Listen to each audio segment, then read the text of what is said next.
안녕하세요, 여러분. 평안한 밤 보내셨는지요? 오늘도 우리에게 새날이 밝아왔습니다. 오늘도 날마다 우리를 사랑하시는 그 하나님의 사랑에 힘입어서 우리의 삶이 더없이 따뜻해지고 또 누군가를 사랑할 수 있는 하루가 되기를 간절히 소망합니다. 그렇게 날마다 우리의 삶에 사랑이 채워지는 삶, 또 사랑을 나누는 삶, 이렇게 세상을 더 아름답게 만드는 삶이 되기를 예수님의 이름으로 축복합니다. 오늘 저와 함께 시편 33편의 말씀을 함께 생각해 볼 텐데요. 시편 33편을 읽기 전에 우리 한 가지 주제를 생각해 보면 좋겠습니다. 그것은 이 시편의 저자들이 하나님을 어떤 분으로 묘사하고 있는가 하는 것입니다. 우리가 이미 잘 알고 있듯이 고대 이스라엘 사회뿐만 아니라 이스라엘을 둘러싼 모든 민족과 국가들은 저마다 나름대로의 신을 선택하여 숭배하고 있었습니다. 다양한 신들이 있을 수 있었겠지만 실제로 이스라엘과 유다라는 국가는 여호와 하나님을 선택하여 숭배하였고요. 다른 나라들은 다양한 신들을 섬기되 다신론에 가까운 그런 신론을 가지고 있었다라고 우리가 잘 알고 있습니다. 여러 신들이 다양한 현상들을 만들어 간다라는 인식을 그 당시 사람들이 가지고 있었을 텐데요. 사실 참 많은 경우 이스라엘이 접할 수 있었던 문화권 내에 있었던 국가들은 대부분의 신화들 속에 자신들이 숭배하는 신들이 세상을 창조했다라는 그러한 개념들을 공통적으로 가지고 있었음이 발견되게 됩니다. 메소포타미아 신화뿐만 아니라 우리 가나안에 존재하고 있었던 바알 신화들 역시도 사실은 그들의 신이 세상을 창조하는 다양한 투쟁의 장면을 묘사하고 있다는 점에서 공통점을 갖는다 할 수 있을 것입니다. 어쩌면 이스라엘과 유다 사람들이 접했던 것이 그렇게 다양한 신들이 투쟁의 과정을 통해 세상을 창조했다라는 것에 익숙했을 텐데 사실 우리가 구약 성경을 읽어보면 다분히 성경의 저자들이 그러한 신화의 내용에 저항하고 있다 하는 것을 우리가 발견하게 될 때가 굉장히 많이 있습니다. 오늘 우리가 읽을 시편 33편의 내용 역시 그러한 저항의 내용을 갖고 있다고 저는 생각을 하게 되었습니다. 우리 시편 33편 1절부터 11절까지만 함께 읽어보도록 할 텐데요. 지금 이 시인이 어떻게 하나님을 묘사하고 있는가 하는 것을 한번 살펴보면 좋겠습니다. 제가 읽어드리도록 하겠습니다. 너희 의인들아 여호와를 즐거워하라. 찬송은 정직한 자들이 마땅히 할 바로다. 수금으로 여호와께 감사하고 열줄 빌파로 찬송할지어다. 새 노래로 그를 노래하며 즐거운 소리로 아름답게 연주할지어다. 여호와의 말씀은 정직하며 그가 행하시는 일은 다 진실하시도다. 그는 공의와 정의를 사랑하시며 세상에는 여호와의 인자하심이 충만하도다.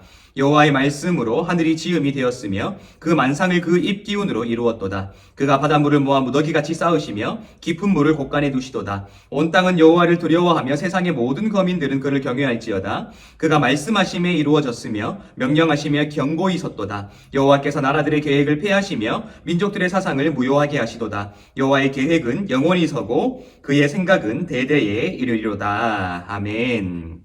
지금 이 시편 33편의 말씀은 너희 의인들아 그리고 정직한 자들아 라고 칭하면서 하나님을 찬양하는 자리에 많은 사람들을 초대하고 있지요. 생각해보면 누가 스스로를 의인이라 정직한 자라 할 수 있을까 생각하게 되는데 사실 누군가를 의인으로 칭하고 정직한 자라 칭하면서 하나님을 찬양하는 자리에 부르고 있다는 것은 하나님을 찬양하는 일에 응당한 책임감을 갖는 삶을 살아야 한다라는 것을 의미하고 있어요. 스스로 의인인 자들만 찬양할 수 있다는 것이 아닙니다. 의로운 삶, 또 정직한 삶을 살아가기를 촉구하고 있다라는 것이죠. 그런데 이 시편 33편은 하나님을 찬양하는 일에 있어 그에 상응하는 정직하고 의로운 삶을 살아야 한다라고 하면서도 그 하나님께서 어떤 분이신가 하는 것을 묘사하고 있는데 처음에 말씀드린 것처럼 고대 근동에 존재하고 있던 수많은 신들과는 달리 세상을 창조하신 하나님에 대한 굉장히 새로운 모습을 묘사해내고 있다라고 우리가 생각해 볼 수 있어야 한다는 것입니다. 그것은 하나님께서 말씀으로 세상을 창조하셨다라는 내용인데요. 사실 이미 창세기 1장을 통해서 말씀으로 세상을 창조하신 하나님에 대해서 잘 알고 있는 우리에게는 당연하게 보이겠지만 이 시가 기록되던 고대 이스라엘 사회에서 신이 투쟁의 과정을 거치지 아니하고 말씀만으로 세상을 창조했다라는 것은 하나님에 대한 그 당시 상식을 초월한 인식이다 할 수 있겠지요. 그래서 우리 4절과 6절을 읽어보면 이렇게 되어 있습니다. 제가 읽어드리겠습니다. 4절입니다. 여호와의 말씀은 정직하며 그가 행하시는 일은 다 진실하시도다.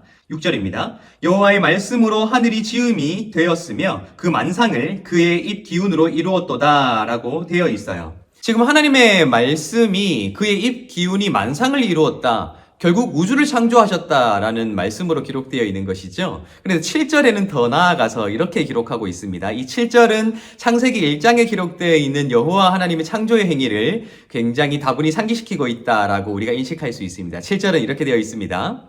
그가 바닷물을 모아 무더기같이 쌓으시며 깊은 물을 곳간에 두시도다 라고 되어 있고요. 9절에는 이렇게 되어 있죠. 그가 말씀하심에 이루어졌으며 명령하심에 경고히 섰도다 라고 되어 있습니다. 그가 깊은 물을 모아 무더기같이 쌓으시고 곳간에 두었다라는 말은 이 창세기 1장에 보면은 하나님이 물을 상하로 나누고 좌우로 나누었다라는 것으로 좀 요약할 수 있을 텐데요. 하나님이 궁창 위의 물과 궁창 아래의 물로 나누시고 그 궁창을 하늘로 부르시고요.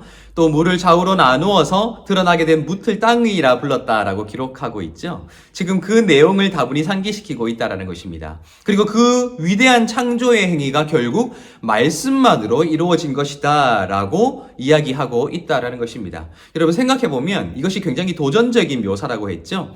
고대에 존재했던 수많은 신화들 속에 신들은 투쟁의 과정, 악의 세력과 싸워서 세상을 창조하는 것으로 묘사되어 있는데 하나님은 투쟁하지 않고 말씀만으로 세상을 창조했다라는 것은 그 세상에 존재했던 수많은 신화들과는 차별을 두는 훨씬 더 위대하고 홀로 유일하신 하나님에 대한 묘사로 지금 이 시편이 채워지고 있다는 것을 보여주고 있다는 것입니다. 그렇기에 이 시는 우리에게 더 큰 책임감을 말하고 있다는 것이죠.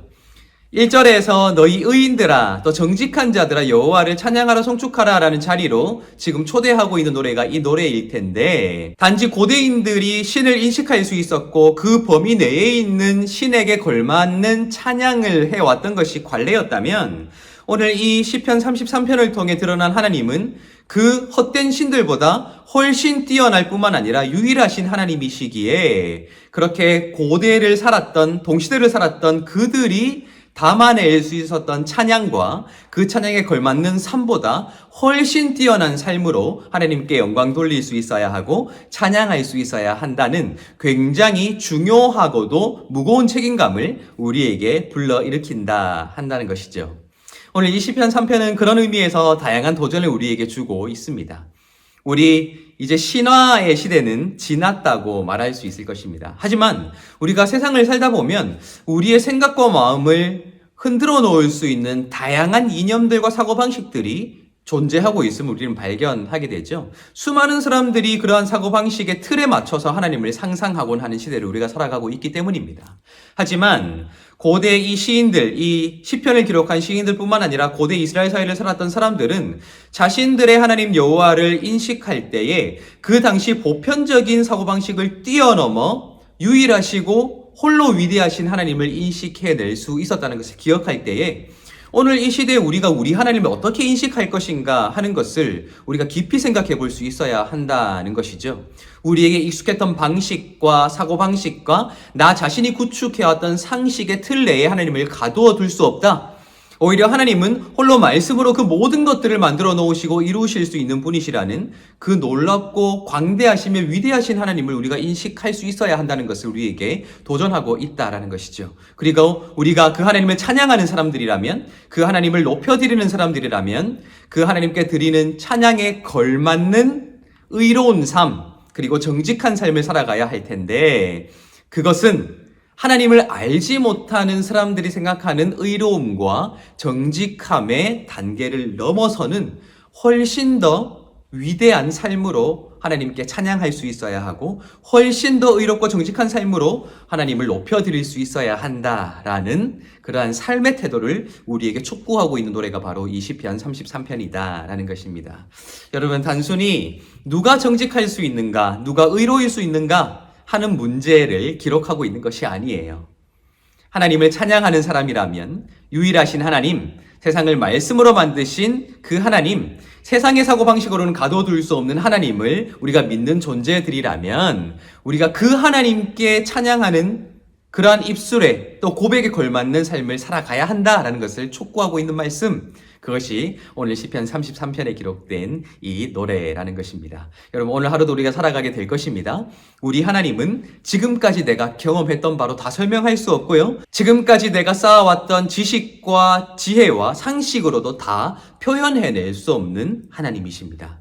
그 하나님을 믿는다면, 그 하나님을 찬양한다면 이제 내 입술의 고백이 어떻게 달라져야 할 것인가? 또 그 고백이 무색하지 않도록 내 삶이 어떻게 정직해야 하며 어떠한 의로움으로 내 삶을 구성해 나가야 할 것인가 하는 것을 우리가 깊이 있게 묵상할 수 있어야 한다는 것입니다. 오늘 하루도 그렇게 거룩한 삶, 의로운 삶, 정직한 삶을 살아가시며 홀로 위대하신 하나님을 높여드릴 수 있는 여러분들 되시기를 예수님의 이름으로 축복합니다.